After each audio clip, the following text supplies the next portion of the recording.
Get out of here.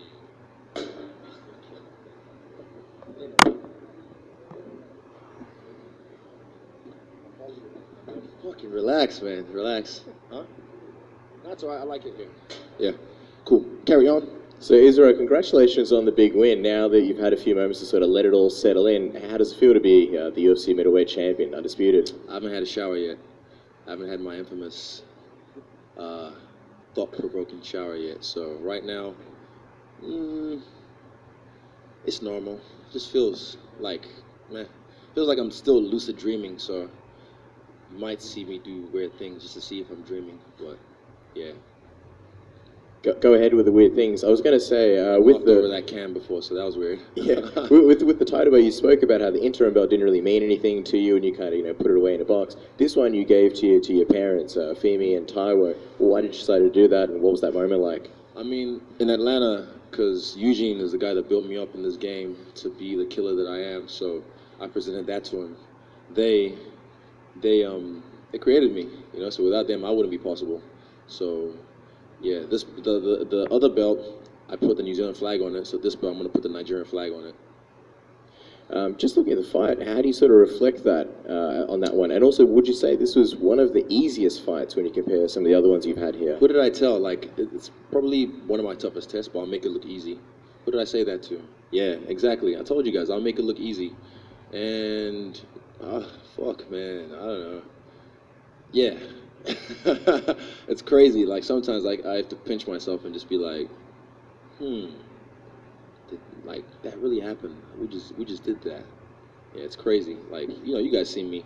Like you recognize Stars Submission Radio from the jump. So you saw me. You knew what my potential was. And I know you're Aussies. I know you guys like Whitaker as well. But I appreciate the love and support throughout the times because you guys still give us a platform.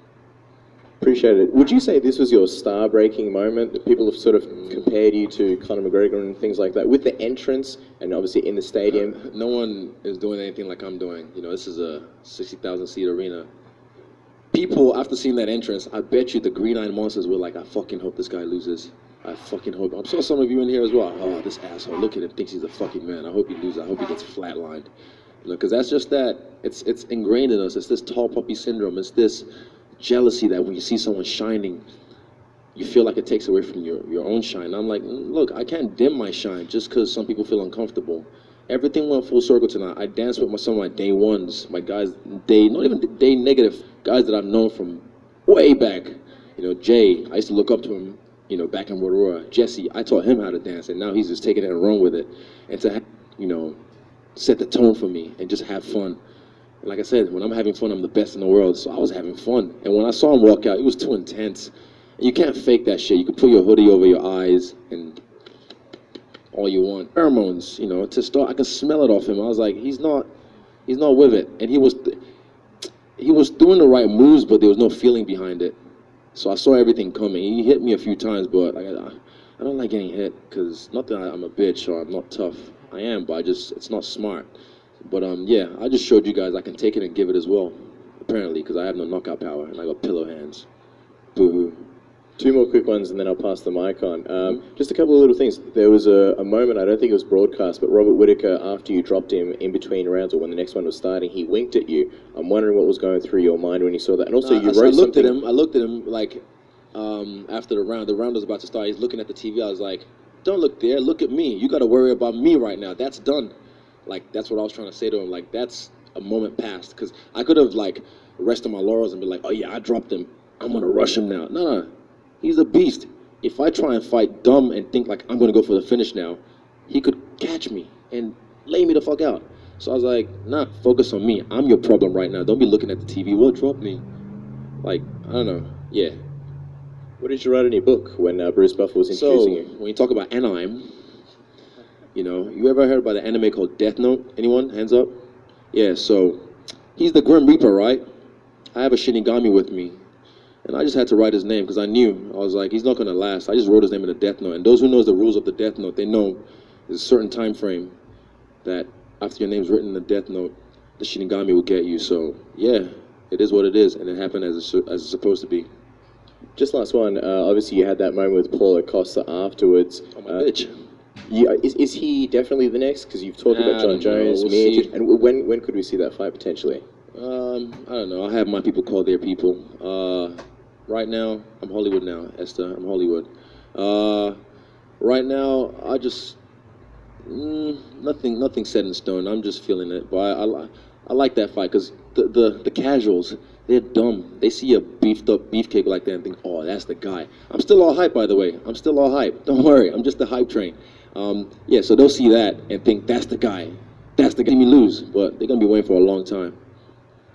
Israel, I want to ask you about the motivation for that entrance. I mean, as you said, it's going to bring on haters. There's no question about it. It's also giving you something else to think about and worry about other than, a championship fight. I told you, I'm a dancer. I'm an entertainer. Like, I don't have to worry about it. We came out on Wednesday. I tried to do it at the Silver fight in February, and the UFC were like, no, we can't have that. I was like, oh, fuck you then. And then this fight, this is my show. I'm headlining this bitch. So I was like, no, I'm going to do it my way or no way. Like, who else on this kind of stage is going to do that before they go and whoop some ass?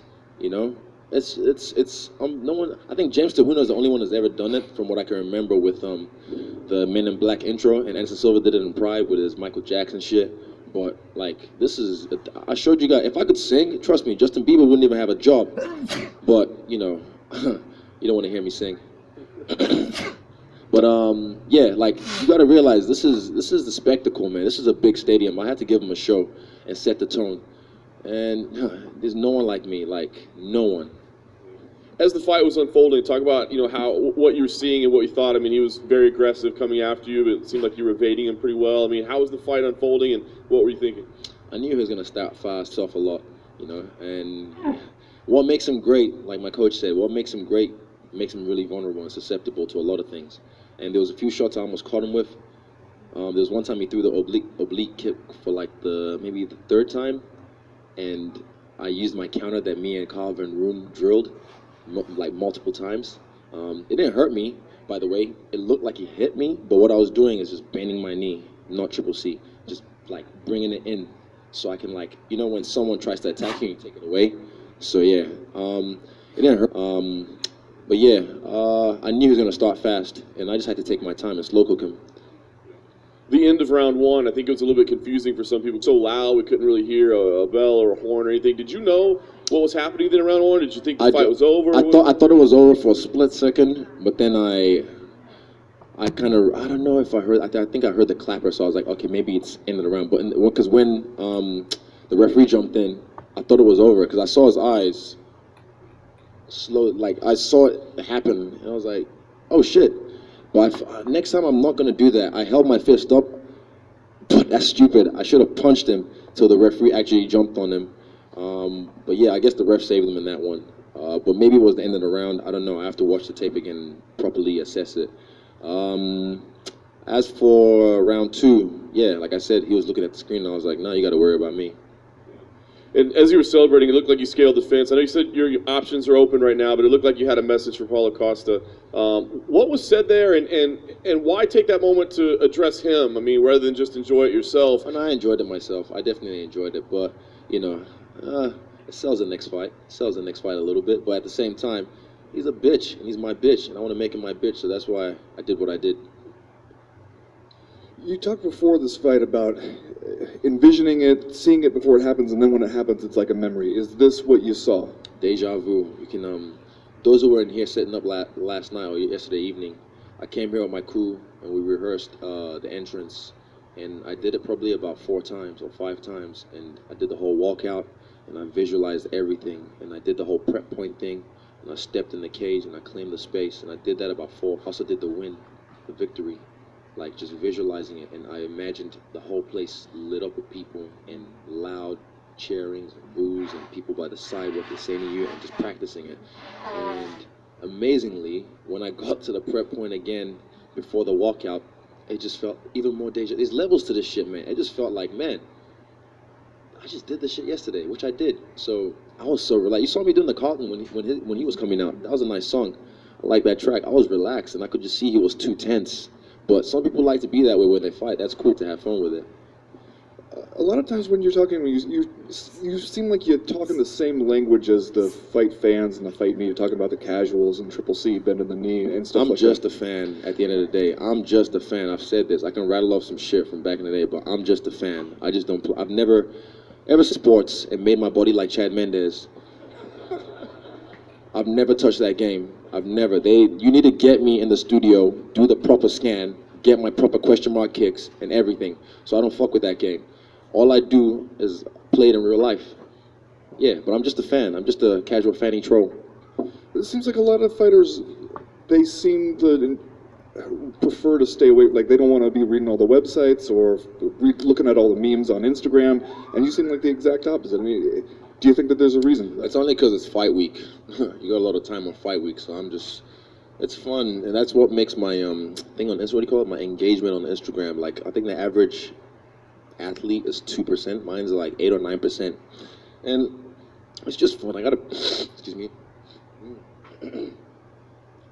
I gotta pass the time somehow, so I just go back, not back and forth in a bad way, but sometimes I just talk to people online and even just casually. I like memes, you know. Fuck, they're funny. Some of the meme pages are funny. Oh, it always happens. Yeah, I'm just a fan, man. Lastly for me, Rob was here earlier and he was saying, hey, I felt like I was doing well right up until I wasn't, and that we play a game of, like a tightrope walk here. Did you feel like that? Like there were times where maybe he was close to catching you and you caught him instead? He grazed my lip once. He whizzed past a few times, but I always established my distance. So I never felt in danger. And I said, leading up to this fight, fear is not real, danger is real, and I'm a dangerous man. I was the danger. Yeah.